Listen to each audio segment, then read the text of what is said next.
Hey guys, hope you're doing good.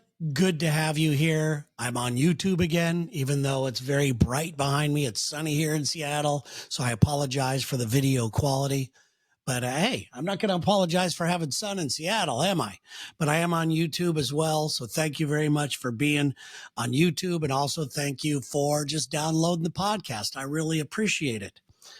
Let's go ahead and start the show today by taking a deep breath. I got a lot to unload today. Oh God, sometimes I wonder what this show really is. Actually, all the time, I wonder what this show is. But whew, I find that when I take deep breaths throughout the day, when I need them the most, it does help. It really does help. And I guess that's part of the meditation thing that I'm learning, that I'm practicing, does really well for me. So I really appreciate it. We've both chosen to be here. So let's bottom line, just make the most of it, huh? All right. On vacation from the Lex and Terry show right now. Not the most exciting vacation for me. Got a lot of stuff happening in my life, but some of the positive things that's happened on vacation is that I'm really doing the meditation practice real well. I'm sticking to it, which is good. I'm getting a lot of sleep. I'm hitting all of my sleep goals, which is something that I struggle with. So having 2 weeks of going to bed when I'm tired and waking up when I wake up is fantastic. I could just feel it. Just feel better. I know how important sleep is, and I struggle with it all the time. And if you are having problems sleeping, do your best, because you could feel it. You could feel it in your thinking. You could feel it in your movements. You could feel it in your soul. It just sucks when you've lost a lot of sleep and you're just not getting the proper amount of rest. And so I feel really good doing this. Unfortunately, when we get back from vacation on Monday, it's back to the same old grind. And then getting used to that again is much worse than the 2 weeks off. So anyway, there's that. Been journaling, been doing my journal, keeping up on that, having a good time with that. I really find that that's helping me a lot. Organize my thoughts, organize my goals, really put a priority to my plans, and to think some things out. No one else is going to read it, so I just write a lot of stuff in there. Maybe one day somebody will read it, but by then I'll be gone and I don't give a shit. Okay, so anyway, been doing that, but I've been doing way too much thinking. And I don't know if I want to get all the way into that on this podcast today or not, but I'm definitely going to talk about it on Monday's show. It's something that my coworkers on the Lex and Terry show have said about me for the longest time. And I went, yeah, whatever. I've chalked it up to them just being them and looking for reasons to give me some shit, because that's what we do on the show. And I don't take it personal, but I'm finding their criticisms to be valid in certain ways. And I'm going to be bringing that up on Monday's show as well. So I'm looking forward to unloading there, but we'll see what else comes out here, because I really don't have much to really get into right this second about that. I do have some questions that you've sent in that I'm going to be answering here in a second, and hopefully we'll have fun with those. Been doing a lot of Dodgers Mariners games and watching a lot of baseball at night, which has been fun for me. As you know, I'm a big Dodger fan, grew up a Dodger fan, and I made the bold prediction on social media that I don't think that they will win their division. It's not me being pessimistic or whatever. It's just me being real. I just don't think they're going to win their division, even though they got a lot of guys coming back right now. Muncy's back. We got some pitchers coming back. Kershaw's back, and he's looking pretty good. Mookie Betts is back. I mean, they're starting to get the nucleus of that team back, but still, I don't feel good about them winning their division. The Mariners, on the other hand, they're throwing some money at this team, hoping that they will change things around and actually do something. But that's not why I'm a Mariners fan. I'm a Mariners fan because I like the city that I live in. I love going to the ballpark. I love to see them win, but I'm not going to get heartbroken when they don't. I remember when my dad told me that the Dodgers will break their heart. And then not too long after that, he became an Angels fan. And I asked him why. And he said, "'Cause I don't expect anything from these guys. When they win, it's a bonus. When they lose, it's expected. You know what? There's a lot to that. So if you're a sports fan and you're going crazy over your team and you're losing all kinds of sleep and you're yelling at your dog and your family because your team sucks, it's nothing. Okay? Don't take it that personal. Telling you. But like I said, this has been probably not the most enjoyable vacation I've ever had. There's a lot of sadness around me right now, a lot of sickness around me right now. And it's just not fun. My brother-in-law and my sister are not feeling well, and they're going through some stuff right now, which I've talked about before. And it has me very concerned, very sad, scared, all the emotions that you can imagine, angry, really angry. I'm really pissed off at the world right now. There's a neighbor that Sherry and I just really started to get to know. We live in this high-rise condo, so you see the same people a lot. And I've seen this guy a lot, and we've always said hi, but we've never really introduced ourselves. It's always been just kind pleasantries along the way, nice day type of stuff. But we recently just started to get to know the guy. He's probably in his early 80s. Really handsome man, holds himself well. He looks great. He dresses with class. I mean, the guy's just the nicest guy you will ever meet. And the other day, a couple days ago, we've been getting to know him. Like I said, finally, know his name. I'm not going to say his name here because I don't want to. You'll see why. We've been getting to know each other a lot. And our person that runs the area here, this whole building here, came up to us yesterday and said, listen, I don't know if you heard about so-and-so. He just flew to Switzerland to get one of those assisted deaths. I didn't even know this. He had cancer and it was bad. And he was losing all kinds of dignity in his bowel movements and all kinds of things like that. And he told a few people that this is what he was doing, and he told the person to tell us because he really liked us, and he told us to tell us that he's going to miss us. And I don't know how to feel about that. I've had people in my life commit suicide. I've had many people die naturally, and this was different. I've never had anybody make that strong, brave decision like this. I don't want to be a burden to anybody. We all talk about it on the radio shows, and nobody wants to be a burden when it's something like that. I mean, what kind of life is that? So I guess he found a place in Switzerland where you could do it. And he went there with his daughters. And if there is such a thing as a guardian angel, if there is, I really hope that this guy comes back and helps to guide me a little bit. There was just something about him.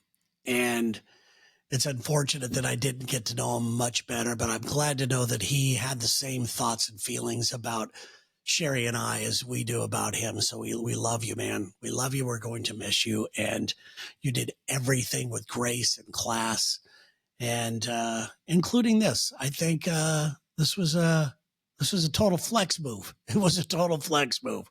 So, I know a lot of people disagree with that, but whatever.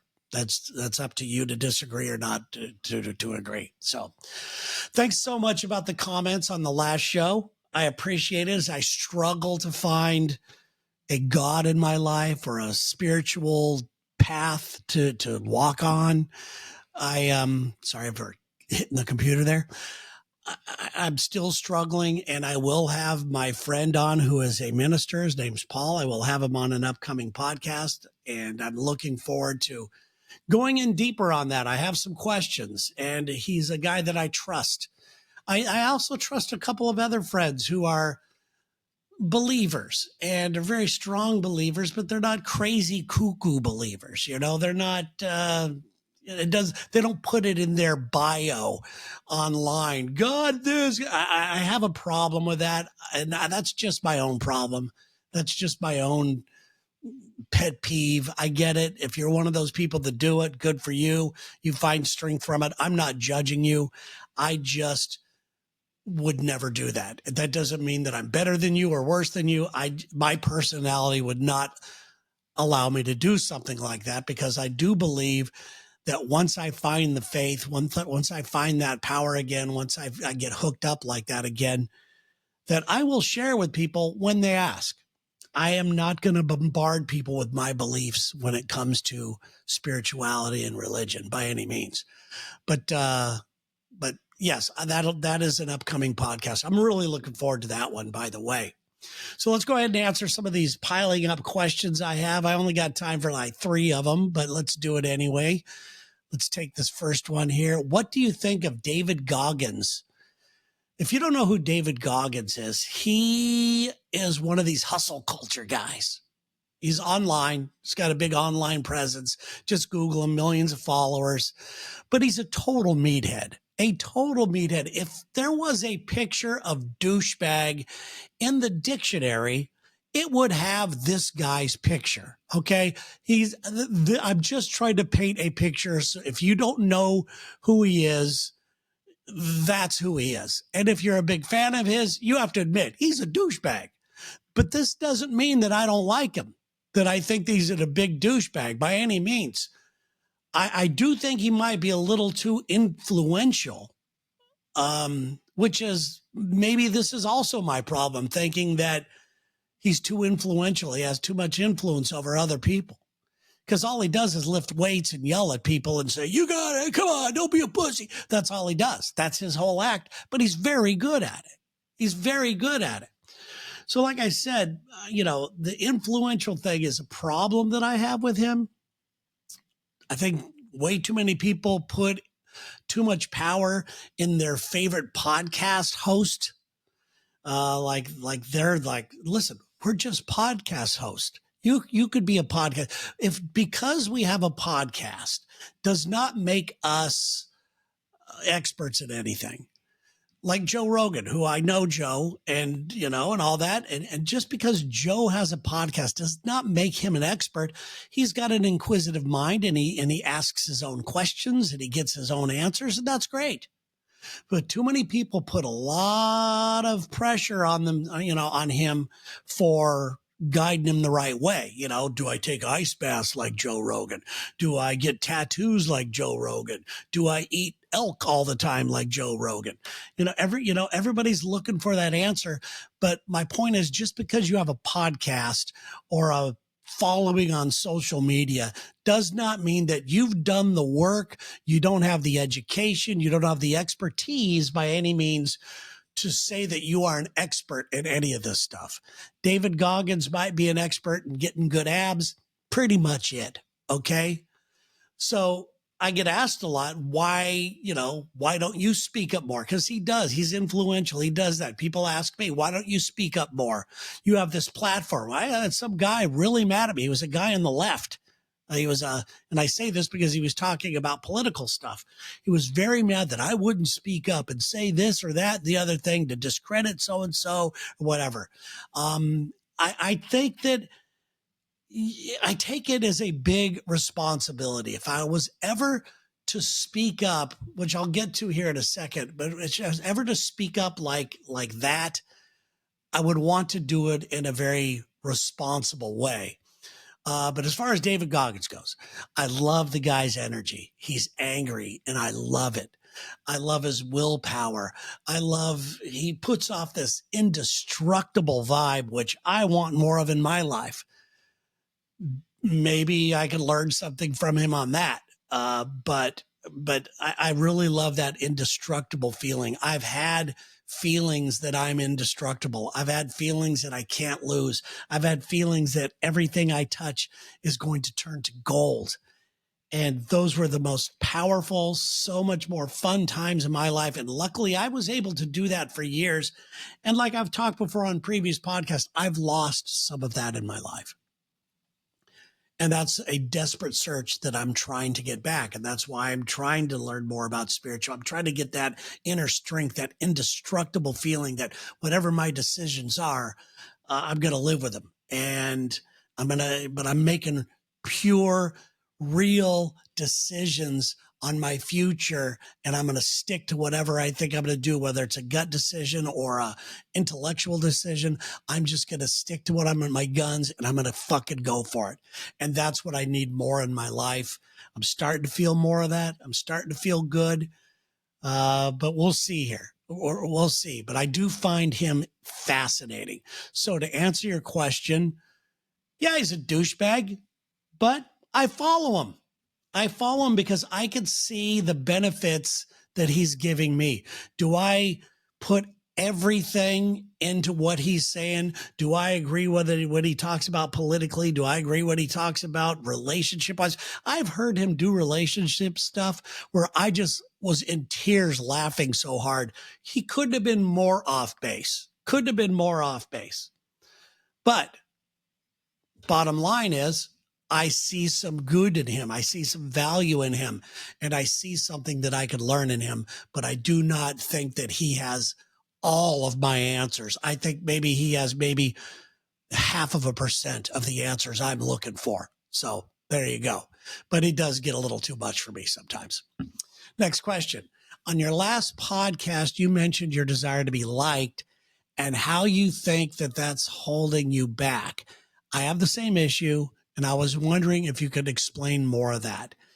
Now, this does kind of go back to what I was talking about, the Goggins question. Are you willing to take the heat? Are you willing to take the heat for making a stand about something, anything? It could be religious. It could be political. It could be diet. It could be just Roe versus Wade. It could be homelessness. Whatever it is, whatever you're angry about, whatever touches your bones the most. Are you prepared to take the heat for having a huge opinion on it and putting your opinion out to the entire world? If you are prepared, I'm here to tell you it's a great thing. Back in the day, before social media, the people that you met on a daily basis, those are the only people that had an experience with you. They would go, God, this guy's got a lot of energy, a lot of this, a lot of that. And they can't really get to you. They choose at that moment whether they want to hang out with you or not. They don't sit there and go, you suck, you piece of shit, like people do now. They just kind of move on, you move on, and you're just being you. But right now it's absolutely crazy. It really is. But I do believe that I am getting out of the being liked game.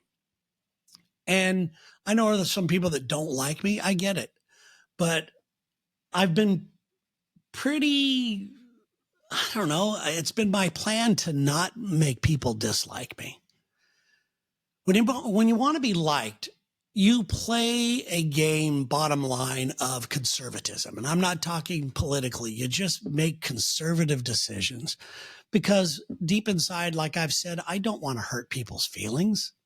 I've never set out to hurt people's feelings. But you know what? Even as kind as I am, even as thoughtful as I am about hurting other people's feelings and making a decision to lay off a subject because I just don't want to go down that road. I don't want to hurt somebody. I don't want to do that. You still get shit. So why am I just taking the time off? Why am I doing that? On the Lex and Terry show, we had to do that for a while just to keep our job. It was getting very rough out there. And I think we did a pretty good job. And I think we're getting back right now to not giving a fuck, which I'm pretty excited about. And I'm taking that over into my own life as well. I know that there are people out there like me, not that like me, but I know there are people out there that like me, that just really want to live an extraordinary life and want to hang out with the people that they deem as their people. Just because my people aren't your people doesn't mean that your people are, you know what I'm trying to say? These are just the people that I feel good around. You make your decision about the people who you feel good around. But I think everybody wants to live an extraordinary life. I also am somebody who really wants to see people respect one another, but I think that ship might have sailed. And I'm fed up with seeing that religion thing like I talked about on your bios, the way you're identified, God lover, and then you follow up with just a bunch of hateful speech. Doesn't make sense to me. It doesn't make me want to be like you. And as far as religion goes, when you see somebody succeeding, you see somebody at peace, you see somebody who walks with a certain amount of grace and power, and they're getting that from their spiritual beliefs, I'm interested. I'm interested. But if you're saying that you're this and then you act like something else, you've lost me. And that's just a sad way the world is right now. So, but I don't want to just shock jock it, to answer your question. I don't want to just shock jock it and throw out a bunch of crazy opinions for views and likes and let people fight and just not read the comments and just do that. I could easily shock jock my way to this. But I have a different goal before I opt for that level. I'm not saying I'm not going to do it, because you know what? It is a recipe for success. It is an actual career move to do things like that. You see people doing it all the time, especially in today's day and age. You see people making a decision to go all in on stuff and spread a bunch of lies, say a bunch of stupid things just to get noticed. And I don't care if I'm noticed at all, but I do want to hang around a certain amount of people that I really love and that we all see along the same lines. I like that. Or at least if we don't see along the same lines, we could discuss, we could have a real conversation like adults. Though that stuff's lost. That's long gone now, isn't it? But being thoughtful to me, I want to do it all in a thoughtful way. If I'm going to have a very strong opinion about it, something, just so I could sleep at night, I want to do it in a very thoughtful way. And to me, what being thoughtful is the ability to see both sides with no judgment, to see both sides intellectually, see what they're talking about, do a little research maybe on what they're talking about, who's saying this, who's doing that, just to take the extra step to see both sides, what both sides are talking about intellectually. Now, when I make a decision, I know that people are going to hammer me for it. I know that, but at least I can sleep at night going, you know what? I did my research. I stand strong by what I'm seeing, what I'm thinking right now. And I also want to see both sides emotionally. How does that person feel when this happens? Where are they in their life, and why do they feel like they're underheard? Why do they feel like they are a victim? Why do they feel this or that? Why do they feel so strong about that?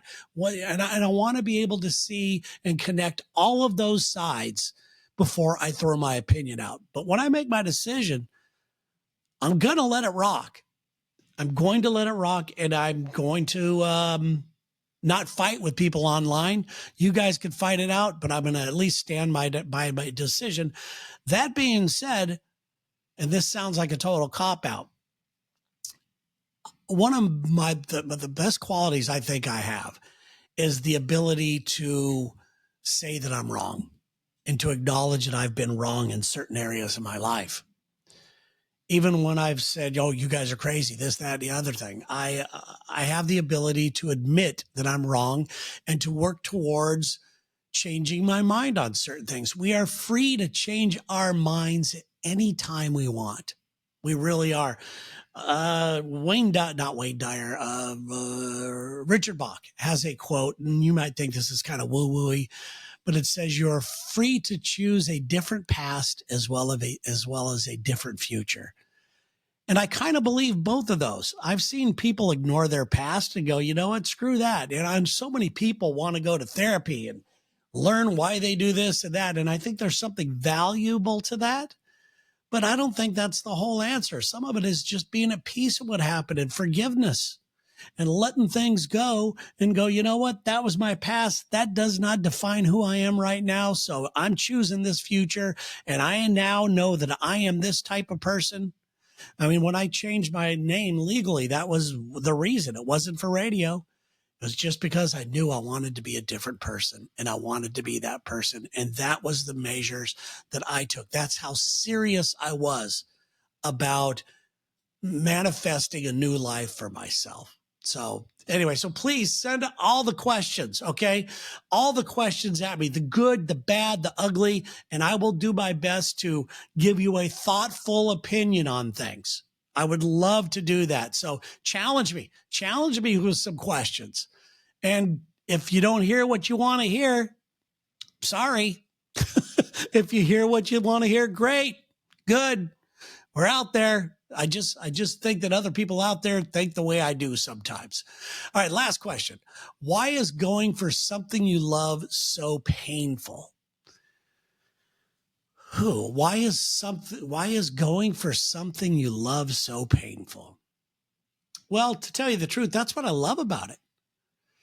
Going for something that you love and you desire, it's romantic. You take all the steps that are needed.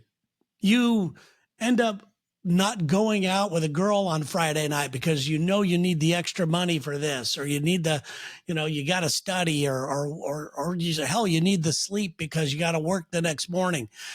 All of that stuff to me is so romantic. It shows your passion for something.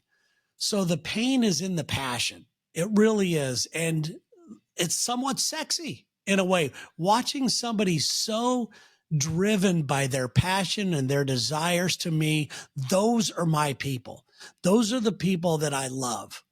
And most people don't ever get to feel those feelings because anytime they come up with something they would like to do, something that's inspiring to them, you know what I'd really like to do? You have those thoughts. The next thoughts immediately come into your head are reasons why you can't do it. And you hear it all the time. You find the reasons why you can do something or why you should do something. It could be just to show your kids that you're not a pussy. It could be to show your kids that it's okay to go for something that you love while taking care of business and taking care of the bills.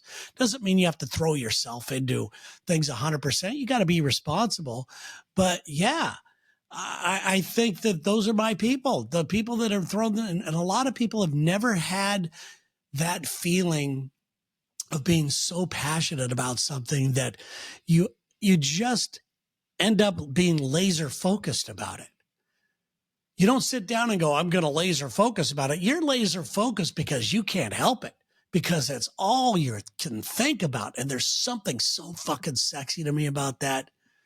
It just is, it goes back to people always say, if you're one of those people that believe you have to pay your dues, you're right. You got to pay your dues, but that's only because that's your belief. Some people actually bypass that step, that paying your dues step, and they're considered the lucky ones, but they're not lucky. They're not lucky at all. They just had this deep core belief that they didn't have to pay their dues, that they were ready for any task that somebody was going to throw to them. They could fake it till they make it, and they were really good at that, and they went further faster than some other people. I've been both of these people. I have believed that I have to pay my dues, especially in this podcast game. The streets are rough out there in the podcast world. I feel that you got to pay your dues, that you got to create an audience. I also feel that you have to have some people sharing your show and backing you and advertising you and all that. And anybody who's starting a podcast, even somebody like me who has a nationally syndicated radio show to talk about the podcast, still has a hard time getting that show off the ground. For one, I don't feel comfortable talking about my podcast all the time on the show. It's a weird vibe that it gets going because, that's not what it is. Nobody cares. You're there to listen to the Lex Terry Show, not listen to me talk about my other podcasts. But yes, we do get our plugs in for certain things that we have going on throughout the years. But whatever you choose, you got to love the process. You just have to love the process. If you're one of those people who wants to bypass that, work on the belief that you don't need to pay your dues. But if you're somebody who still believes you have a lot to learn, and when you're ready to get that phone call from somebody, you're going to have all that experience behind you, which, by the way, is, I believe, the best way. You're going to be able to do it. You're going to be able to do it. But you got to feel all those feelings. Okay. You got to love the process. You have to really enjoy all that stuff. Excuse me here. Sorry for those of you coughing in your ear there. But yeah, you just got to really love feeling all those feelings. You have to love it. You have to live for it. You have to do that. And, you're learning about yourself, bottom line. The worst case scenario is that you're learning about yourself. And these are opportunities that you're creating to where you can end up being proud of yourself. It's a no-lose situation. So I hope I answered those questions all right. If you have sent any questions, go to terryjames.com and hit comments. They go right to me and I will read them. I appreciate you guys. Have a strong week. Tomorrow, Sherry and I will be doing a Gang of Two. We have a special announcement about that. Let's see here. I have a game show that I'm going to be streaming on. I want it to be on Facebook, but for some reason I'm able to stream. If you've been following me on YouTube, I've been streaming live on YouTube for a little bit, which is good, but I'm trying to get the stream thing to work on my Facebook page. And for some reason it's not working. I think it's also working on Twitch. I'm going to be streaming to all the platforms, but it's a game show where you can win some cool prizes and it hopefully will be thoughtful, but it'll be funny. It's going to be edgy. In fact, it's going to be so edgy that I'm wondering if YouTube or Facebook will even let me get away with it after one episode.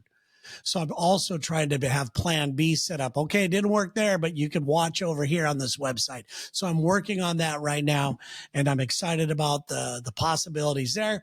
Hey, just have a strong week, guys. I really appreciate you.